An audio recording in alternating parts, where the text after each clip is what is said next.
حضور صلی اللہ علیہ وسلم کی حیات طیبہ کے آخری ایام میں یہ واقعہ پیش آیا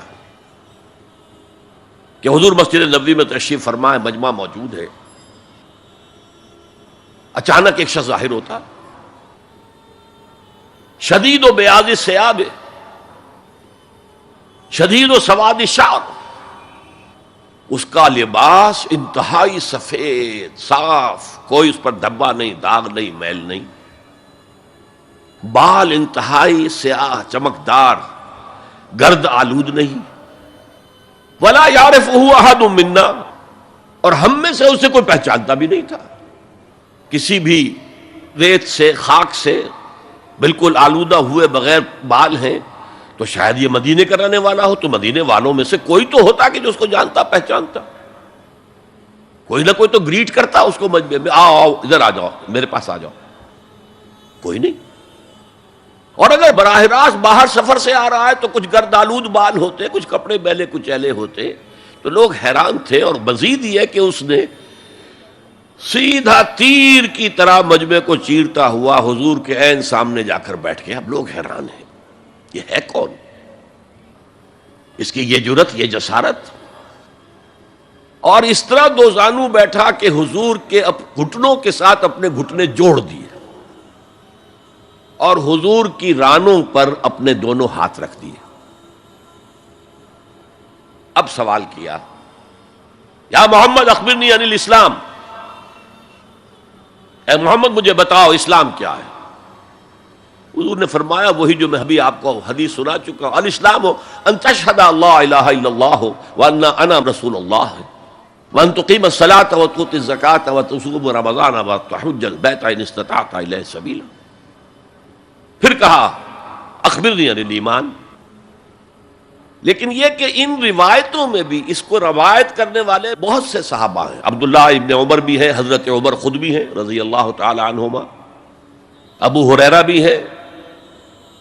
عبداللہ ابن مسعود بھی ہیں، کیونکہ ایک مجمع میں واقعہ ہو رہا تھا نا، تو مجمع کے اندر تو بہت سے لوگ سن رہے ہیں، اگرچہ جیسے آج بھی ہوگا کہ میں جو بات کہہ رہا ہوں آپ میں سے بہت سے حضرات میری ساری بات سن کر اگر کہیں جا کر رپورٹ کریں گے تو ان کی باتوں میں اختلاف ہو جائے گا، لہذا اس حدیث کی روایت میں اختلاف ہے۔ بعض روایتوں میں یہ ہے کہ پہلے پوچھا اخبرنی عن الایمان، پھر پوچھا اخبرنی عن الاسلام، اور یہ جو حضرت عمر کی روایت ہے اس میں ہے سب سے پہلے آپ نے پوچھا اخبرنی عن الاسلام، پھر دوسرا سوال آیا اخبرنی عن الایمان۔ اچھا، اس کے بعد ایک دو سوال اور بھی کیے، اب میں تفصیل میں نہیں جا سکتا۔ پھر وہ شخص چلا گیا، حضور نے کہا ذرا اس کو بلانا واپس، تو دیکھا تو کہیں بھی نہیں، زمین کھا گئی، آسمان اچک کر لے گیا، اللہ جانے۔ تب حضور نے فرمایا اوہ یہ جبرائیل تھے جو تمہیں تمہارا دین سکھانے آئے تھے، یعلمکم دینکم اذ لم تسألوہ، جبکہ تم نے اس کے بارے میں سوال نہیں کیا، اور یہ پہلی بار ہے کہ میں جبرائیل کو پہچان نہیں سکا، انسانی شکل میں وہ آئے اور میں پہچان نہیں پایا، ورنہ اکثر حضرت دہیہ کلبی کی شکل میں آتے تھے انسانی صورت میں، جب بھی حضرت جبرائیل آتے تھے۔ حضرت دہیہ کلبی جو ہے وہ بہت ہی حسین جوان رانا، ان کی شکل میں آتے تھے۔ بہرحال یہ اتنا اہم مسئلہ ہے کہ اس کو کلیئر کرنے کے لیے کہ دودھ کا دودھ پانی کا پانی علیحدہ ہو جائے، ایمان کیا ہے، اسلام کیا ہے، دنیا کا نظام اسلام پر ہے، ایمان پر نہیں ہے، آخرت کا معاملہ ایمان پر ہے، اسلام پر نہیں ہے۔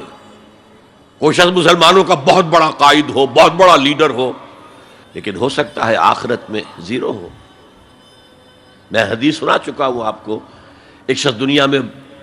شہید سمجھا جا رہا تھا، ایک شخص دنیا میں بہت بڑا عالم سمجھا جا رہا تھا، ایک شخص دنیا میں بہت بڑا سخی سمجھا جا رہا تھا، اور اللہ نے سب کے دعوے جو ہیں ان کی نفی کر دی۔ تم نے جنگ کی تھی اس لیے لیقال جریء، کہا جائے بہت ہی جری آدمی ہے صاحب، بہت بہادر آدمی، کیا کہنے اس کے، لیقال سخی، بھائی بڑا سخی آدمی ہے، سخاوت کے دریا بہا دیے اس نے، بھائی بہت بڑا عالم ہے، اس سے علم کا کتنا جو ہے لوگوں کو فیض پہنچا ہے۔ وقد قیلا، یہ تمہارا مقصود تھا، وہ مقصود دنیا میں حاصل ہو چکا، تمہاری شہرت کے ڈنکے بج چکے، اب یہاں تمہارے لیے کچھ نہیں۔ اور پھر اللہ حکم دے گا اور فرشتے منہ کے بل گھسیٹتے ہوئے اسے جہنم میں جھونک دیں گے۔ تو وہ اسلام وہاں کام نہیں آئے گا. بلکہ اسلام کیا، اسلام پر اتنی اضافی خوبیاں بھی کام نہیں آئیں گی اگر دل میں ایمان نہیں اور اس کے نتیجے میں نیت درست نہیں. هي الحلقات تحفظني بآيات من القرآن، هي الحلقات تملأني بحب المصطفى العدنان.